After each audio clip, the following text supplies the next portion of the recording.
अगर हम एकांत में मंत्र जप कर रहे हैं तो ये चार बातें नहीं होनी चाहिए मंत्र जापक में या नाम जापक में। उस समय जिस समय हम बैठे हैं, पहला, नाम जप या मंत्र जप में जो ही हम माला प्रारंभ करते हैं तो सदगुरुदेव भगवान को प्रणाम करके मौन धारण करते हैं जब तक वो माला ना हो जाएगी।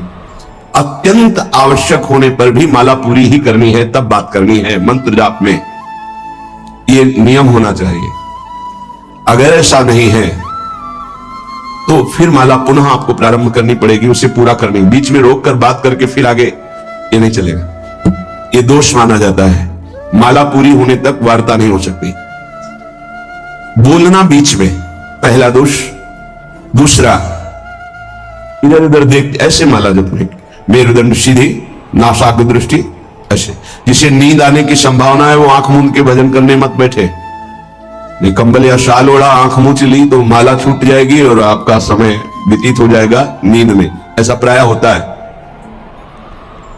कठोर आसनों पे बैठ करके नींद ना आए इसलिए नासाग्र दृष्टि रख के जब किया जाता है, उस मंत्र का ध्यान करते हुए आंख खुली हुई, बार बार पलक झपकना ऐसे ऐसे, ये नहीं, नासाग्र दृष्टि रखते हुए मंत्र जप करते हुए बोलना नहीं। जैसे 11 माला का नियम दिया है गुरु मंत्र का, तो जिनकी विशेष विशेष सेवाएं हैं, जब आपको समय मिले, जितना मिले अधिक से अधिक आप मंत्र जाप करें।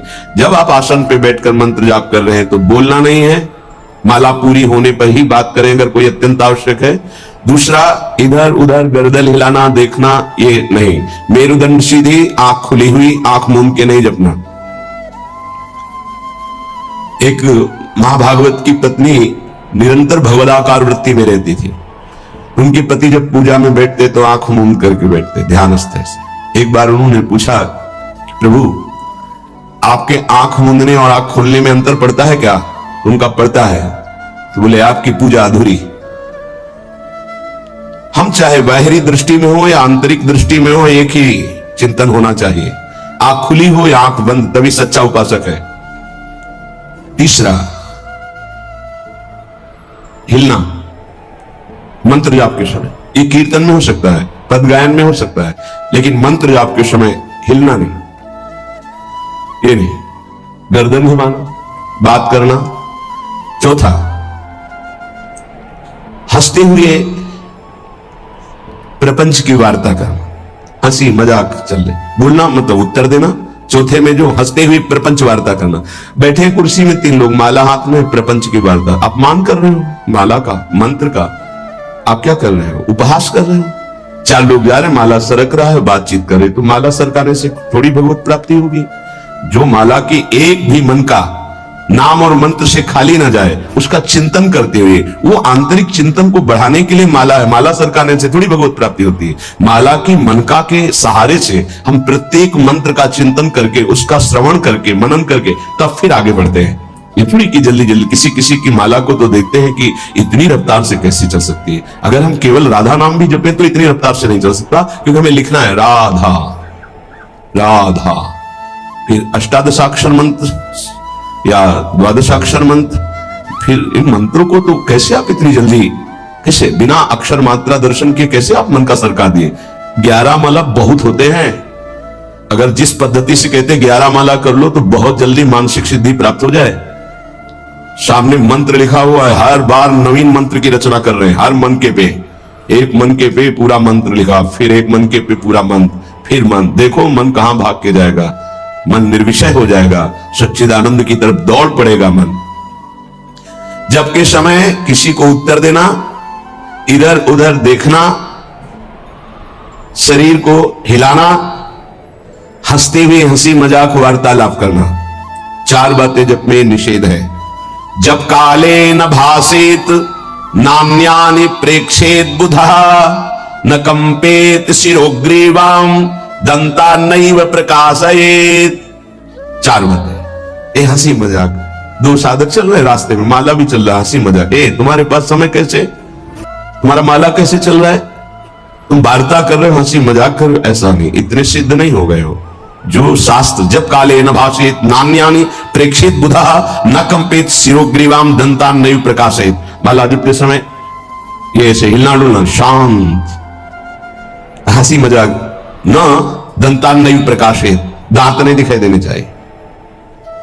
गुरुमंत्र के समय तो मुख से वायु भी नहीं निकलनी चाहिए, मुख से।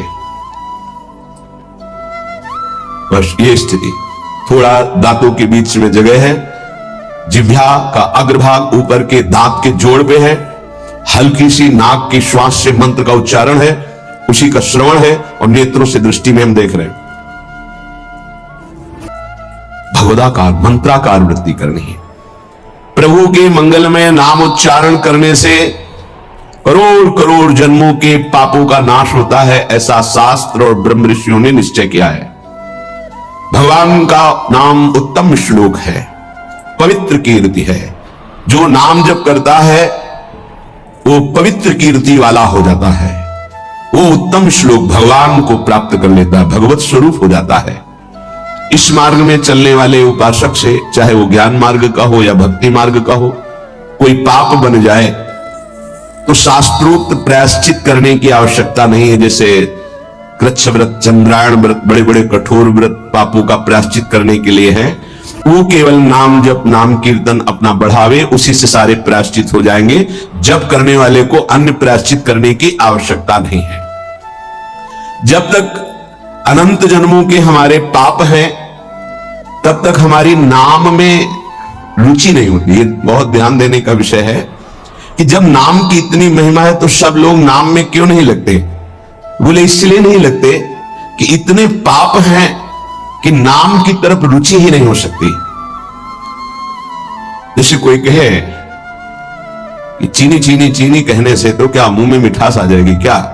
भोजन भोजन भोजन करने से क्या पेट भर जाएगा क्या? तो ऐसे ही कृष्ण कृष्ण राम राम राधा राधा करने से क्या राधा मिल जाएगी क्या? बड़े तर्क होते हैं ना दिमाग में। वो जड़ वस्तु है, वो ना पहले थी ना बाद में रहेगी, बीच में भी उसकी सत्ता नहीं है। नासतो विद्यते भाव। और जो भगवान को अधीन कर ले, भगवान से भी महान, जिसकी महिमा स्वयं भगवान नहीं वर्णन कर सकते। कहां लगी नाम बड़ाई, राम न सके नाम गुण गाई। वो इन भौतिक पदार्थों के नाम जैसा नहीं है, वो सच्चिदानंद है। स्वप्रधानमेव पुरुषोत्तम कीर्तनम पाप प्रध्वंसन हेतु। जो भगवान पुरुषोत्तम का नाम कीर्तन करता है, उसे अन्य साधन करे या न करे, प्रधान साधन नाम जप या नाम कीर्तन उसके सर्वस्व पाप का नाश कर देता है। किसी दूसरे प्रायश्चित के स्पर्श की भी आवश्यकता नहीं है। केवलमेव हरि कीर्तनम कृष्ण पापक्षर हेतु नान्य समुचितम नतरा मन्यांग भूतम। केवल नाम जप नाम कीर्तन संपूर्ण पाप और पाप प्रवृत्ति को विध्वंस कर देता है। अन्य किसी साधन के अंगभूत की आवश्यकता नहीं है।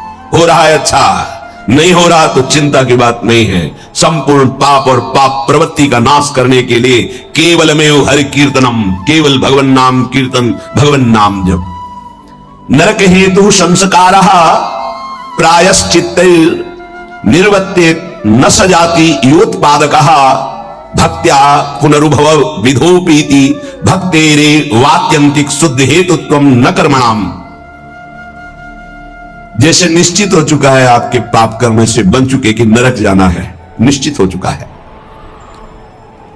अब उसको मिटा सकता है तो केवल नाम जप मिटा सकता है, दूसरा कोई साधन नहीं। न कर्मणाम, कोई ऐसा कर्म नहीं कि तुमको रोक सके नरक जाने से। ऐसे आचरण बन गए।